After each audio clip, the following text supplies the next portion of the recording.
Hello, viewers and listeners. This is Fida Hussain here.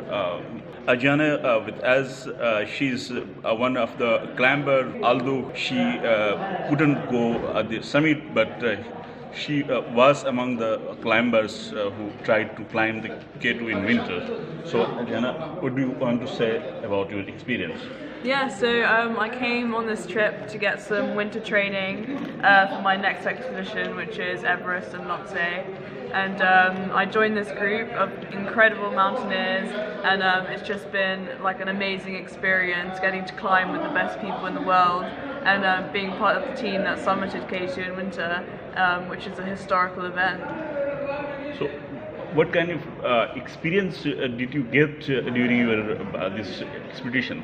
Yeah, so I managed to get up to just over 6,000 meters, and it was all very steep terrain using an ascender and descender as well. And yeah, it was a great experience, and I got to do some ice climbing as well while I was at base camp, and just learning to sort of live in the cold temperatures, and also like talking to the team and meeting them, and also knowing how they work and stuff is very important because I'm going to be doing more expeditions with them. So yeah. So this is your first time to Pakistan? Yeah, this is my first time in Pakistan. It's been absolutely amazing. Okay. So, before Allah, you said that your background is sports. Mm-hmm. So, what do you want to differentiate between this mountaineering sports and the other sports? I think mountaineering is very sort of different sport from most. It's not really like a competitive sport that you see on the TV or anything like that, and it doesn't get a lot of attention. But it's definitely a unique sport, which is why I chose it, because I wanted to do something different from everyone else. And so yeah, no, it's an amazing sport, a very challenging sport. It sort of encompasses loads of different skills and techniques and everything, and it's also something that loads of people can do. You know, anyone can be a mountaineer if they want to. It's just a matter of having the right mental strength to do it and determination. So, what do you want to say? What is necessary acclimatization for a climber?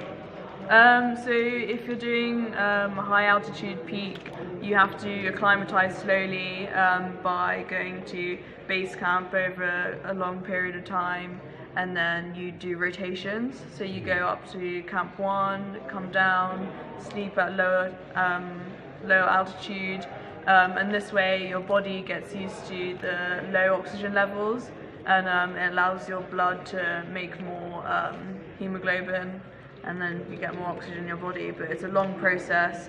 You have to have a lot of patience, or else you can get very ill. Okay. So, Janira, when you were applying for Pakistan to climb these mountains, Yeah. what kind of difficulty you faced, and once you reach here, what kind of difficulty you faced? So initially I had to apply for a visa to get here, which was quite challenging, and it took quite a long time. So I was under quite a lot of pressure because it's like the last 2 days before I was leaving, I still didn't have my visa, so I was very stressed out. But eventually I got it, and travelled here. Everything was amazing. Received a really nice welcome, and I felt super safe and almost at home when I got here, which is really nice. And I haven't had any other problems in this country. It's been absolutely incredible. So, what do you feel about the Pakistani people? And Pakistani people are the friendliest, nicest people that I've ever met, and it's just like, it's been so amazing to meet all these different people who are so passionate about their country, and yeah, it's been amazing. Okay, any message who want to become climber? Okay, yeah, so if you want to become a climber, I mean, just do it. You know, Nims started when he was 30 years old. There's no time that's too late to start, and yeah, there's nothing stopping you.